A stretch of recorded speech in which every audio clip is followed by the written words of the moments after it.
¿Alguna vez has intentado leer un libro durante un apagón? Ahora imagina vivir en oscuridad permanente durante meses. Mientras buscamos a tientas linternas y maldecimos las baterías descargadas, los Inuit dominaron el arte de iluminar sus iglúes sin electricidad. Vivir en el Ártico sin electricidad puede sonar como tratar de cocinar la cena en la oscuridad mientras usas guantes, casi imposible y destinado a terminar en desastre. Pero el pueblo inuit dominó este desafío hace siglos, con un invento que pondría celoso a Thomas Edison. El kilik. Quizás te estés preguntando cómo pronunciar eso. Es kudlik. Y créeme, pasé una buena semana diciéndolo mal antes de que un anciano inuit me corrigiera con una sonrisa paciente. Esta no es una lámpara cualquiera, es la navaja suiza de las herramientas de supervivencia árticas, y tiene más funciones que tu teléfono inteligente.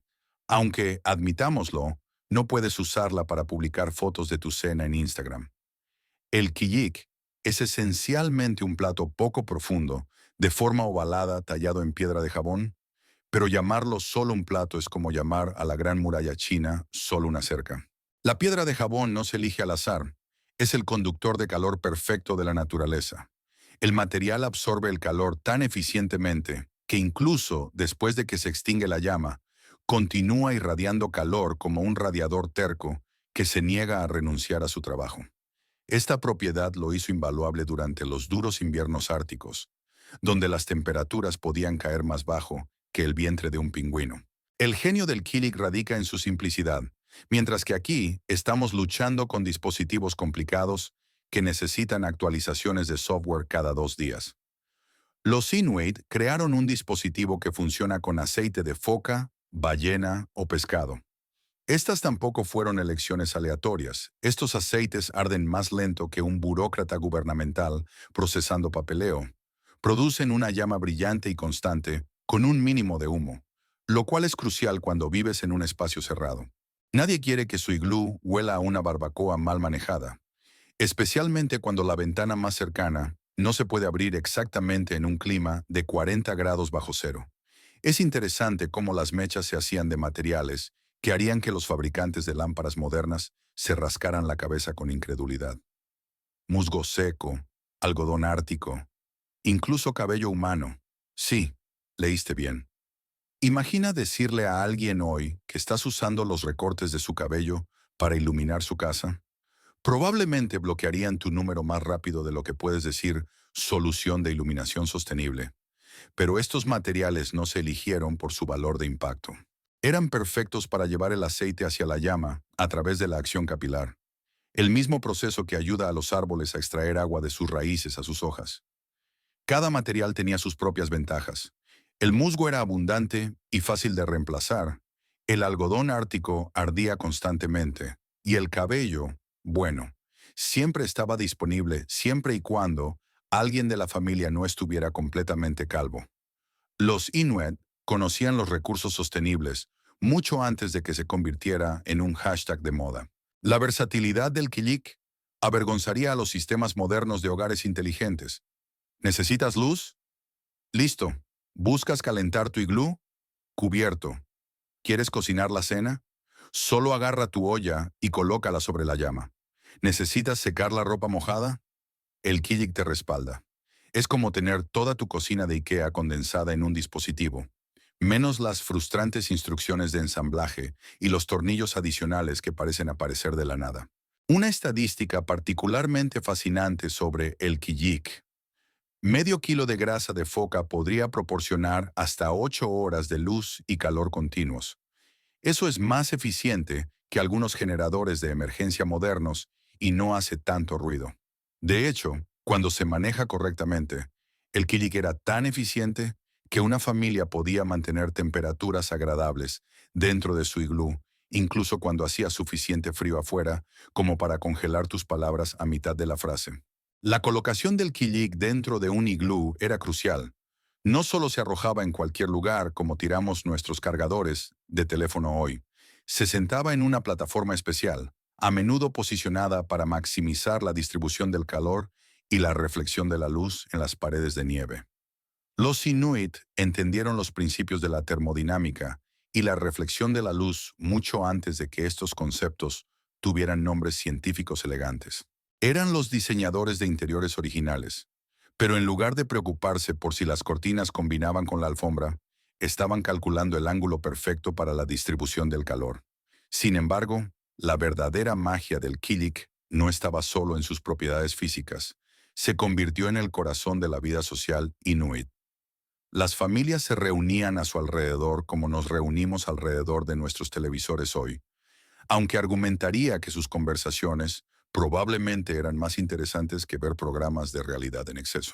Discusiones importantes, narraciones de cuentos y momentos de enseñanza, todo sucedió alrededor del cálido resplandor del Kijik.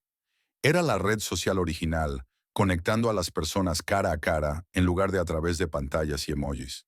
Las mujeres particularmente jugaron un papel crucial en el mantenimiento del Kijik. Eran las guardianas de la llama, literal y figurativamente. Las habilidades necesarias para cuidar el Kijik correctamente se transmitieron de madre a hija, creando una cadena ininterrumpida de conocimiento que se extendió por generaciones. Manejar la llama requería un tacto delicado. Demasiada mecha expuesta desperdiciaría combustible precioso. Muy poca proporcionaría luz insuficiente. Era como tratar de mantener la temperatura perfecta en una oficina llena de personas que nunca pueden ponerse de acuerdo sobre si hace demasiado calor o demasiado frío. El Kijik no era solo una herramienta, era un testimonio del ingenio humano y la adaptación. Resolvía múltiples problemas con una solución elegante, algo que todavía estamos tratando de lograr con nuestra tecnología moderna. Mientras estamos ocupados creando aplicaciones para todo, los Inuit crearon un dispositivo que hacía todo lo que necesitaban. Hablando de combustible para estas ingeniosas lámparas, no creerías las formas creativas en que los Inuit desarrollaron para extraer aceite de diversas fuentes. Pero esa es una historia que merece su propio foco. Obtener combustible para el Kijik no era tan simple como correr a la tienda de la esquina por una botella de aceite para lámparas.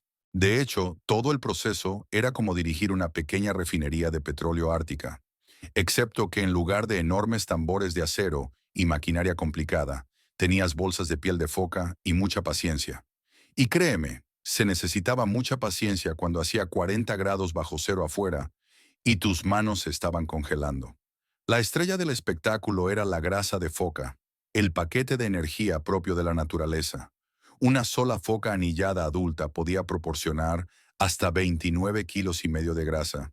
Eso puede sonar como mucho, pero cuando vives en uno de los lugares más fríos de la Tierra, cada onza cuenta.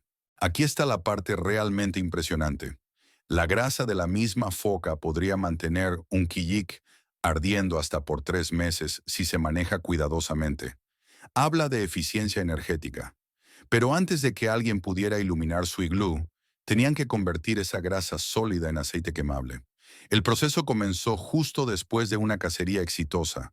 Los cazadores pelarían cuidadosamente la piel de la foca, asegurándose de mantener intacta la preciosa capa de grasa. Algunos cazadores eran tan hábiles que podían quitar la grasa en una sola hoja continua. Una técnica que tomaba años dominar y se transmitía a través de las familias como una receta secreta. El método tradicional de extracción de aceite era brillantemente simple, aunque requería una sincronización cuidadosa.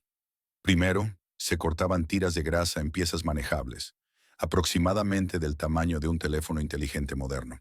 Estas tiras se almacenaban luego en bolsas de piel de foca que estaban especialmente preparadas para ser herméticas al aceite, una hazaña que requería raspar y tratar cuidadosamente la piel. La preparación de estas bolsas era una forma de arte en sí misma. Las mujeres pasarían horas raspando el interior de las pieles de foca con herramientas especializadas hechas de asta de caribú o hueso, removiendo cada trozo de membrana hasta que la piel estuviera perfectamente limpia. Luego vino el proceso de impermeabilización que implicó masticar cuidadosamente los bordes de la piel para suavizarlos antes de coserlos con hilo de tendón. Una bolsa bien hecha podía durar por años y convertirse en una posesión familiar. Y se pone interesante cuando las bolsas no solo se arrojaban en una esquina y se olvidaban, necesitaban mantenerse a la temperatura justa, lo suficientemente cálidas para que la grasa se derritiera lentamente, pero no tan cálidas como para que se echara a perder. Las mujeres a menudo mantenían estas bolsas cerca de sus cuerpos mientras trabajaban, usando su calor corporal natural para licuar lentamente la grasa. Algunos inuit particularmente inteligentes colocarían las bolsas cerca de las áreas para dormir, donde podían hacer doble trabajo. El calor de los cuerpos durmientes derretiría la grasa mientras que las bolsas mismas actuaban como aislamiento adicional contra el suelo frío. Pero ¿qué pasaría si necesitaras aceite rápidamente? Ahí es donde entró la técnica de fusión rápida. Pequeños trozos de grasa se colocarían cerca de un quillic ya encendido, creando una especie de reacción en cadena. A medida que una pieza se derretía y proporcionaba combustible, su calor ayudaría a derretir la siguiente pieza, y así sucesivamente. Era como una versión prehistórica de la fabricación justo a tiempo. Durante un clima particularmente duro cuando la caza no era posible, este método se volvió crucial para estirar los suministros de combustible restantes.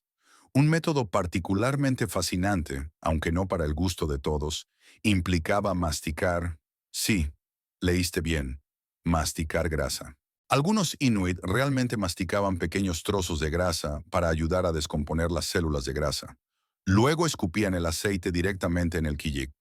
Si bien esto puede sonar extraño para los oídos modernos, en realidad era increíblemente eficiente en emergencias. El calor y la acción mecánica de masticar podían extraer aceite de la grasa congelada en minutos en lugar de horas. Los verdaderos maestros de la extracción de aceite podían decir la calidad del aceite con solo mirar el color y la consistencia. El mejor aceite era claro y tenía un ligero tono dorado, similar al aceite de oliva fino. El aceite turbio u oscuro significaba que algo había salido mal en el proceso de extracción o que la grasa había comenzado a ponerse rancia. Este conocimiento era crucial porque el aceite de mala calidad no solo daría mala luz, sino que podría producir exceso de humo, lo que en un iglú pequeño podría volverse rápidamente peligroso. Las diferentes estaciones requerían diferentes enfoques también. Durante los meses de verano, cuando las temperaturas eran más altas, el proceso de extracción tenía que ser monitoreado cuidadosamente para evitar que el aceite se pusiera rancio. En invierno, el desafío era mantener el aceite lo suficientemente líquido como para usarlo. Algunas familias desarrollaron técnicas especiales de almacenamiento, como enterrar bolsas de piel de foca de aceite en pozos de nieve, que estaban marcados con huesos de ballena, el sistema de refrigeración propio de la naturaleza. ¿Sabías que algunas familias inuit tenían lugares específicos marcados a lo largo de sus rutas de caza donde guardarían bolsas adicionales de aceite? Estos lugares se elegían cuidadosamente en base a factores como la sombra, la protección contra el viento y la distancia de los curiosos osos polares, que como resulta, también son grandes fanáticos de la grasa de foca. Estas reservas se volvieron recursos de supervivencia cruciales durante largos viajes de caza o cuando el mal tiempo golpeaba inesperadamente. Todo el proceso de extracción y almacenamiento de combustible no se trataba solo de supervivencia, se convirtió en una parte integral de la vida social inuit. Las familias a menudo se reunían durante el proceso de extracción, compartiendo historias y transmitiendo conocimientos mientras trabajaban. Los niños pequeños aprendían observando y ayudando con tareas más simples, asumiendo gradualmente más responsabilidad a medida que crecían. Incluso hoy, algunos ancianos inuit demuestran estos métodos tradicionales en eventos culturales, manteniendo viva esta fascinante pieza del ingenio ártico. Y hablando de ingenio, ahí es donde entra la siguiente parte fascinante de la iluminación ártica, porque una vez que tenías tu precioso aceite, necesitabas la mecha perfecta para hacerlo arder correctamente. Y déjame decirte que el enfoque inuit para hacer mechas avergonzaría a los fabricantes de velas modernas. Y mientras todos se emocionan con la caza de focas y la construcción de iglúes, el humilde fabricante de mechas mantenía las luces encendidas silenciosamente. Si crees que cambiar una bombilla es complicado, intenta crear una mecha que necesite arder perfectamente durante horas en temperaturas lo suficientemente frías como para congelar tus pestañas juntas. El material de mecha más común era el algodón ártico, o lo que los científicos llaman Eriophorum angustifolium. Es una planta esponjosa que parece que alguien plantó hisopos de algodón en el suelo. Cada verano, las familias inuit recogían estos mechones de algodón a puñados. Un recolector hábil podía recoger suficiente algodón ártico en un buen día para hacer mechas para varios meses. Lo gracioso es que el algodón ártico no es realmente algodón en absoluto. Está más estrechamente relacionado con el pasto, la forma en que la naturaleza de engañar a los botánicos. Pero el algodón ártico no era la única estrella del espectáculo. El musgo seco era otra opción popular, particularmente el musgo esfagno, que crece en espesas alfombras a través de la tundra. El mejor musgo para las mechas se encontraba debajo de pequeños salientes rocosos, donde permanecía relativamente seco. Recolectarlo era como una búsqueda del tesoro, con fabricantes de mechas experimentados, sabiendo exactamente qué rocas buscar debajo. Desarrollaron un ojo tan agudo que podían detectar buen musgo para mechas desde varios metros de distancia. Una habilidad que probablemente no aparecería en muchos currículums modernos. Pero se pone interesante cuando algunos grupos Inuit usan cabello humano para las mechas. Sí, leíste bien, cabello humano. Generalmente provenía de mujeres con cabello largo que guardarían sus hebras caídas durante el aseo personal. Antes de que alguien arrugue la nariz ante esto, considera que el cabello es en realidad un excelente material para mechas. Es naturalmente resistente al fuego, no se descompone fácilmente, y los aceites en él ayudan a conducir el combustible. Además, siempre estaba disponible. Habla de recursos sostenibles. Aunque tienes que preguntarte si alguien alguna vez encendió su quillic y pensó, oye, eso se parece un poco al cabello de la tía Sara. La elaboración real de mechas era increíblemente precisa. El material necesitaba ser torcido correctamente. No demasiado apretado o no absorbería suficiente aceite, no demasiado suelto o se quemaría demasiado rápido. Algunas familias tenían herramientas especiales, hechas de hueso o marfil tallados, específicamente para torcer las mechas. Estas herramientas a menudo se transmitían a través de generaciones y se convertían en herencias familiares. Imagina heredar el torcedor de mechas de tu abuela en lugar de sus joyas. La forma de la mecha también era crucial. La mayoría de las mechas del quillic se colocaban en forma de media luna a lo largo del borde de la lámpara. Pero obtener esa curva correcta también era una forma de arte. Una curva demasiado pronunciada y la llama ardería de manera desigual, demasiado superficial y no obtendría suficiente luz. Los maestros fabricantes de mechas podían crear una curva tan perfecta que haría llorar de alegría a un profesor de geometría. Colocaban la mecha usando herramientas especiales de hueso que se parecían un poco a los palillos chinos modernos. Aunque generalmente se desaprobaba tratar de comer con tus herramientas para colocar mechas. Probar una mecha recién hecha era un paso crítico. Un fabricante de mechas experimentado examinaría cuidadosamente cómo viajaba el aceite a través de las fibras. A menudo probarían pequeñas secciones antes de comprometerse con una mecha de longitud completa. Algunos incluso sostenían el material a la luz para verificar su densidad.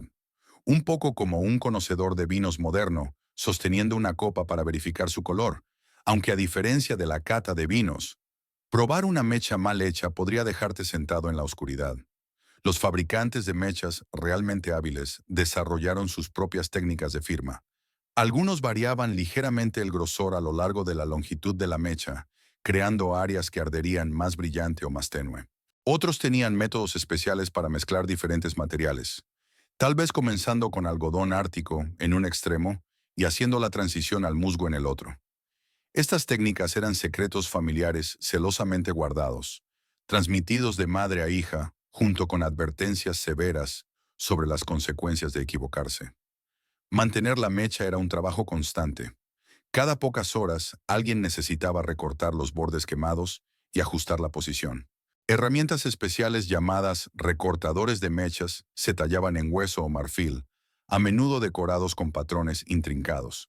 Estos recortadores eran tan importantes que algunos inuit los llevaban en un cordón alrededor del cuello. Era el equivalente ártico de tener siempre a mano tu navaja suiza.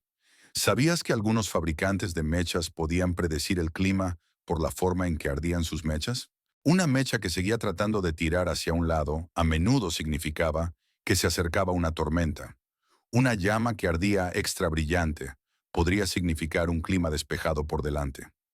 Los científicos hoy no están seguros de cuán precisas eran estas predicciones, pero dado lo en sintonía que estaban los Inuit con su entorno, podrían haber estado en lo cierto. Los fabricantes de mechas realmente hábiles incluso podían ajustar el grosor de diferentes partes de la mecha para crear áreas de luz más brillantes y tenues. Esto era particularmente útil en iglúes más grandes, donde podrías querer más luz para trabajar y menos para las áreas para dormir. Era como tener un interruptor de atenuación, solo con mucha más artesanía involucrada. Las variaciones regionales en las técnicas de fabricación de mechas eran fascinantes. Los grupos del norte tendían a usar mechas más gruesas, porque necesitaban más calor, mientras que los grupos costeros a menudo hacían mechas más delgadas que usaban menos combustible. Algunos grupos incluso mezclaban diferentes materiales, tal vez algo de algodón ártico torcido con un poco de musgo, para crear su mecha ideal. Era como si cada familia tuviera su propia receta secreta, excepto que en lugar de la receta de galletas de la abuela, era la receta de mechas de la abuela. La importancia de una buena fabricación de mechas no puede ser exagerada. Una mecha bien hecha podría arder constantemente durante horas, proporcionando tanto luz como calor con un mantenimiento mínimo. Una mal hecha podría humear, chisporrotear o desperdiciar combustible precioso. En un entorno donde cada recurso tenía que ser manejado cuidadosamente, la diferencia entre una buena y una mala mecha podría literalmente ser una cuestión de supervivencia. Ahora que hemos resuelto nuestra mecha, quizás te estés preguntando cómo los Inuit encendían estas lámparas cuidadosamente elaboradas en primer lugar. Después de todo, no podías simplemente correr a la tienda por fósforos. Bueno, encender un fuego en uno de los lugares más fríos de la Tierra resulta ser una historia. Deja caer a una persona moderna en el Ártico, con nada más que herramientas tradicionales, y probablemente duraría tanto como un cubo de hielo en una bañera de hidromasaje. Toma el simple acto de encender un fuego, sin fósforos, sin encendedores y temperaturas que hacen que los pelos de tu nariz se congelen. Para los Inuit, esto era solo otro martes. El taladro de arco era el campeón de peso pesado de los métodos de encendido de fuego árticos. Pero este no era tu taladro de arco para insignias de mérito de Boy Scout. Esta era una herramienta cuidadosamente diseñada, refinada durante miles de años. El arco en sí generalmente estaba hecho de hueso de costilla de caribú, o madera flotante, ensartado con tendón trenzado, que podía apretarse o aflojarse según fuera necesario. De hecho, los Inuit desarrollaron técnicas especiales de trenzado de tendones solo para taladros de arco, creando cuerdas que podían durar cientos de usos sin romperse. La parte del taladro era donde las cosas se ponían realmente interesantes. Los mejores taladros estaban hechos de maderas blandas como el cedro o el abeto cuidadosamente secadas y moldeadas al diámetro perfecto. Demasiado gruesas y te cansarías antes de obtener una chispa.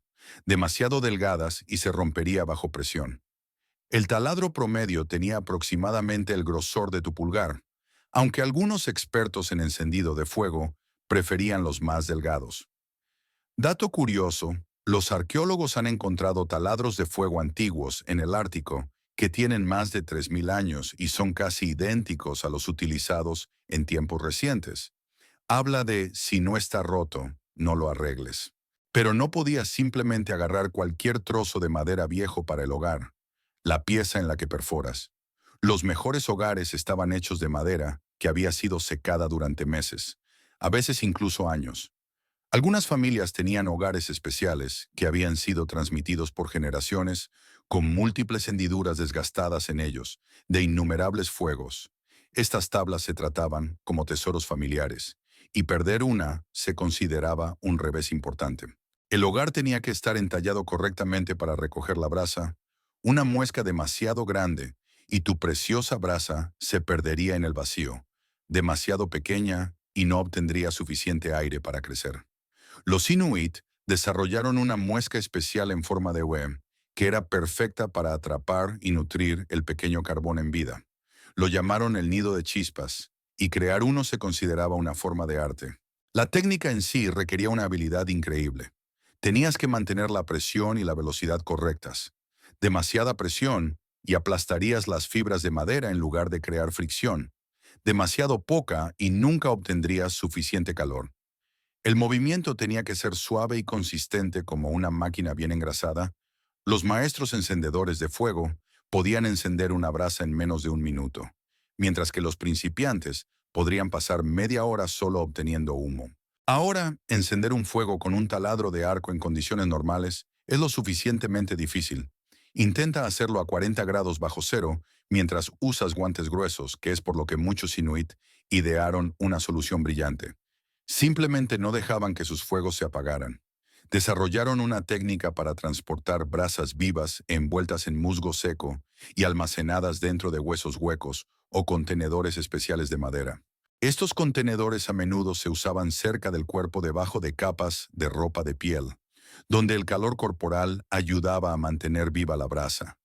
Algunos de estos portadores de brasas podían mantener un carbón encendido hasta por 12 horas, lo suficientemente largo incluso para los viajes de caza más largos. Pero, ¿qué pasaba cuando la brasa se apagaba? Ahí es donde entró el espíritu comunitario.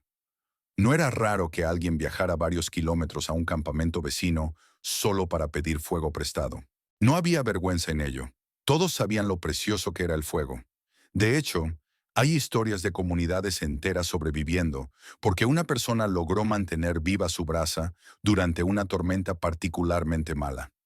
Los Inuit también dominaron el arte de usar materiales naturales para extender la vida de sus fuegos. Ciertos tipos de hongos, cuando se secaban correctamente, podían arder durante horas mientras apenas consumían material. Lo llamaron comida de fuego, y encontrar un buen espécimen era como encontrar oro.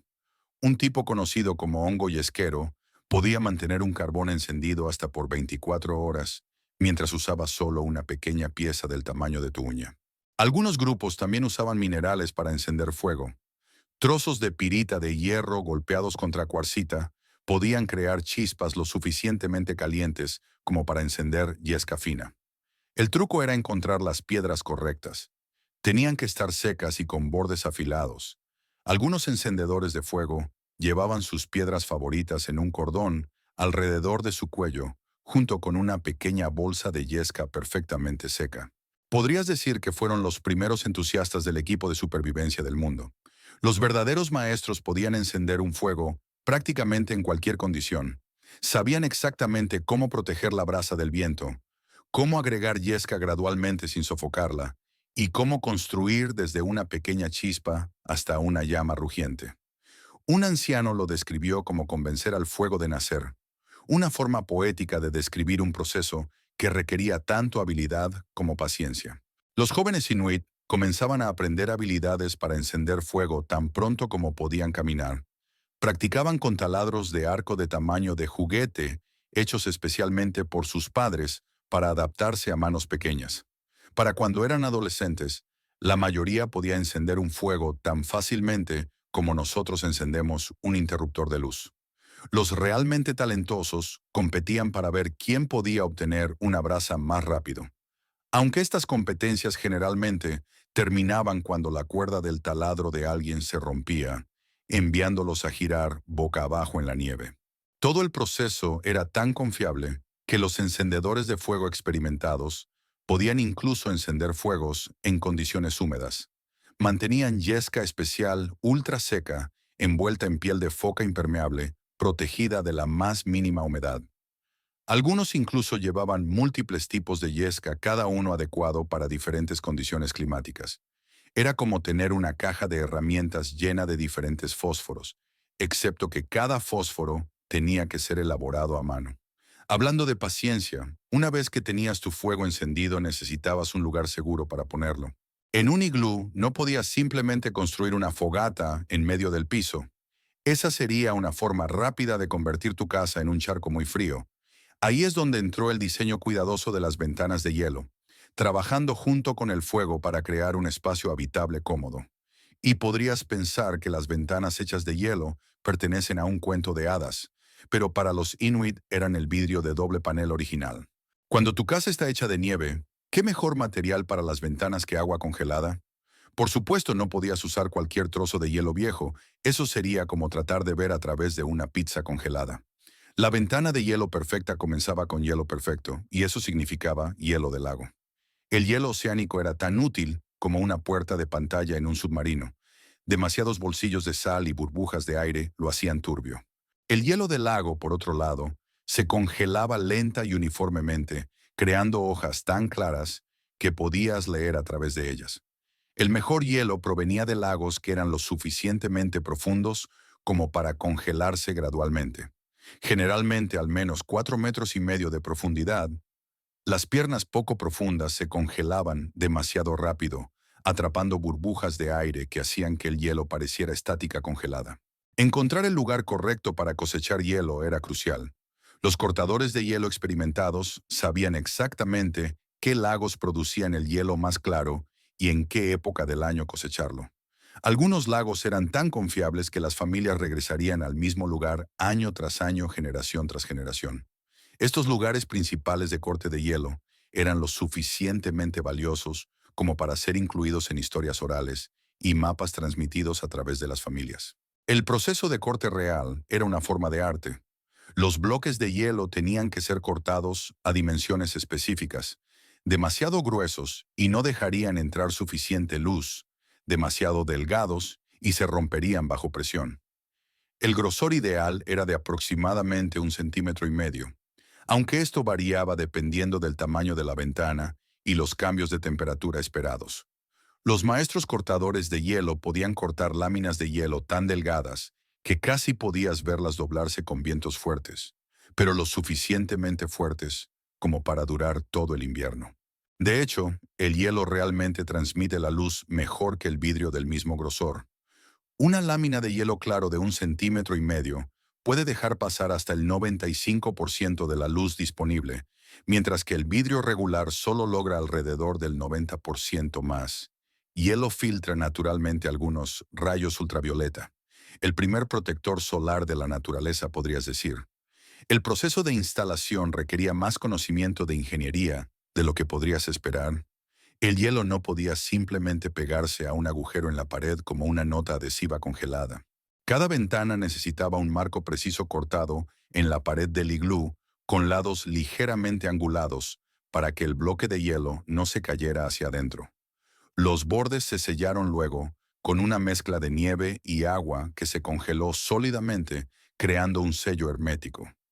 Algunos constructores incluso desarrollaron una técnica para crear ventanas de hielo de doble panel, instalando dos láminas delgadas con un espacio de aire entre ellas. El primer doble acristalamiento del mundo, menos la garantía. La gestión de la temperatura era crítica si el interior del iglú se calentaba demasiado. La ventana podía comenzar a derretirse desde el interior, mientras aún se congelaba en el exterior. Esto creó lo que los expertos en ventanas de hielo llamaron ventanas llorando, aunque los únicos que lloraban eran generalmente las personas que intentaban arreglarlas. Para evitar esto, las familias desarrollaron varias técnicas para controlar el calor cerca de las ventanas, incluyendo la colocación estratégica de sus lámparas, Sir Kijik, y la gestión cuidadosa de la ventilación. Pero lo que es más interesante es cómo se posicionaron estas ventanas. No solo se pegaron en cualquier lugar. Los constructores calcularon cuidadosamente la trayectoria del sol y posicionaron las ventanas para maximizar la luz natural durante todo el día. Algunos iglúes tenían múltiples ventanas a diferentes alturas y ángulos, creando una forma primitiva pero efectiva de iluminación solar pasiva.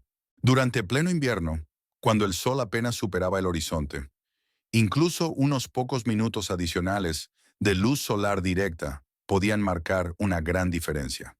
El mantenimiento era otro desafío por completo. Las ventanas de hielo necesitaban cuidado regular para mantenerse claras y funcionales. Los constructores desarrollaron herramientas especiales para alisar y pulir el hielo, incluyendo raspadores hechos de asta de caribú y paños de pulido hechos de piel de foca. Limpiaban regularmente ambos lados de la ventana, removiendo la acumulación de escarcha y revisando si había signos de grietas por tensión. Era como tener que lavar tus ventanas todos los días, excepto que el líquido de limpieza se congelaría en tus manos. Los fabricantes de ventanas de hielo más hábiles incluso podían crear diferentes tipos de ventanas para diferentes propósitos. Algunas ventanas se hacían deliberadamente ligeramente opacas para la privacidad, mientras que otras eran cristalinas para vigilar a los niños jugando afuera. Algunas familias incluso desarrollaron técnicas para crear ventanas ligeramente tintadas, incorporando diferentes materiales en el hielo a medida que se congelaba, aunque el concepto de ventanas de diseño probablemente no era una prioridad en su lista cuando las temperaturas cayeron por debajo de 40 grados bajo cero. Estas ventanas de hielo trabajaron junto con las paredes del iglú para crear un sistema increíble de reflexión de la luz natural. Pero ahí es donde las cosas se ponen aún más interesantes, porque las paredes mismas jugaron un papel crucial en la iluminación de estos hogares de nieve. Dentro de un iglú sucede magia, pero no del tipo que involucra conejos y sombreros de copa. Estamos hablando de la increíble forma en que la nieve se transforma de una molestia fría y húmeda en la bola de discoteca más impresionante de la naturaleza. Cada pequeño copo de nieve actúa como un espejo microscópico, creando un sistema de iluminación que pondría celosos a los diseñadores de interiores modernos. Cuando entras por primera vez en un iglú bien construido, puedes notar algo sorprendente. No es tan oscuro como esperarías. Eso es porque la nieve no solo se sienta allí, luciendo bonita, sino que está trabajando duro, rebotando la luz como un juego de ping-pong atómico. Cada cristal de nieve tiene alrededor de 6 lados, aunque los científicos han encontrado algunos con hasta 12 caras, y cada una de esas caras puede reflejar la luz. Cuando multiplicas eso por miles de millones de copos de nieve empaquetados en las paredes del iglú, te encuentras con un espectáculo de luz natural que avergonzaría a Times Square. Los Inuit no solo tropezaron con esto por accidente, eran los científicos de la nieve originales. Descubrieron que al alisar cuidadosamente las paredes interiores de sus iglúes, podían aumentar drásticamente la cantidad de luz que rebotaba en el interior. Piensa en ello como convertir un trozo arrugado de papel de aluminio en una lámina lisa. De repente se vuelve mucho mejor en reflejar la luz. Los Inuit usarían herramientas especiales, a menudo hechas de hueso de ballena o marfil, para alisar y pulir cuidadosamente las paredes interiores hasta que obtuvieran la textura correcta. Pero aquí es donde las cosas se ponen realmente interesantes. La nieve no refleja la luz de manera uniforme en todos los colores. Los estudios han demostrado que la nieve en realidad refleja alrededor del 90% de la luz visible, convirtiéndola en una de las superficies más reflectantes de la naturaleza, pero es particularmente buena en rebotar las longitudes de onda azules. Esto crea un sutil tinte azul dentro del iglú que en realidad ayuda a los ojos humanos a adaptarse mejor a las condiciones de poca luz.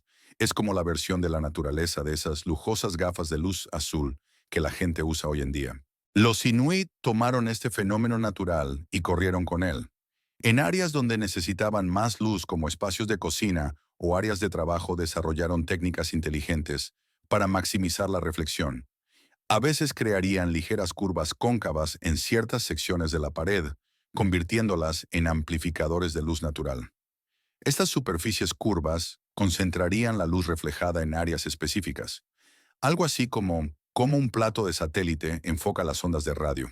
Pero quizás el truco más ingenioso fue cómo combinaron diferentes materiales reflectantes con las paredes de nieve. La piel de foca estirada cuando se preparaba y posicionaba correctamente podía crear una superficie casi similar a un espejo.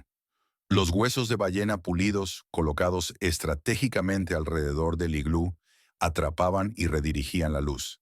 Incluso trozos de madera flotante, alisados por años de olas oceánicas, encontraron su camino en este antiguo sistema de iluminación. El verdadero genio vino en cómo superpusieron estas diferentes superficies reflectantes. Una técnica común era colocar un trozo de hueso pulido sobre un área de cocción con una piel estirada cerca, creando una especie de sistema de relevo para la luz. Cada superficie atrapaba y redirigía la luz del Kijik, aprovechando al máximo cada precioso fotón. La temperatura jugó un papel fascinante en todo este sistema también. Cuando un iglú se construye por primera vez, la nieve interior es bastante suave y polvorienta, pero a medida que las personas viven dentro y usan el Kijik, su calor corporal y el calor de la lámpara hacen que una fina capa de nieve se derrita y se vuelva a congelar. Esto crea una capa de hielo brillante en las paredes interiores, la renovación del hogar propia de la naturaleza. Esta capa de hielo en realidad mejora aún más las propiedades reflectantes, convirtiendo toda la estructura en algo parecido a una lente de hielo gigante. Algunas familias inuit inteligentes incluso crearían lo que podríamos llamar bolsillos de luz, pequeños huecos en las paredes donde se podían colocar materiales extra reflectantes. Estos bolsillos estarían angulados precisamente, creando pequeñas estaciones de luz alrededor del iglú. Era como tener un montón de pequeños focos, excepto que no necesitaban electricidad ni baterías. Durante ocasiones especiales o reuniones comunitarias, algunas familias se lucirían con su configuración de iluminación. Colocarían múltiples kijik en posiciones específicas utilizando las propiedades reflectantes de las paredes de nieve para amplificar la luz. Combinado con materiales reflectantes, colocados estratégicamente, podían crear espacios sorprendentemente brillantes para celebraciones y ceremonias importantes. Una historia particularmente divertida cuenta de un explorador europeo que visitó a una familia inuit a principios de los años 1900. Trajo consigo un pequeño espejo como regalo, pensando que los sorprendería. En cambio, la familia lo aceptó cortésmente y procedió a mostrarle cómo las paredes de nieve de su iglú podían crear mejores patrones de reflexión que su único espejo podría tener. Habla de una experiencia humillante. Y mirando al cielo nocturno a través de un agujero en el techo del iglú, podrías ver las luces danzantes de la aurora boreal, el espectáculo de luz propio de la naturaleza. Pero esa es una historia diferente por completo, una que,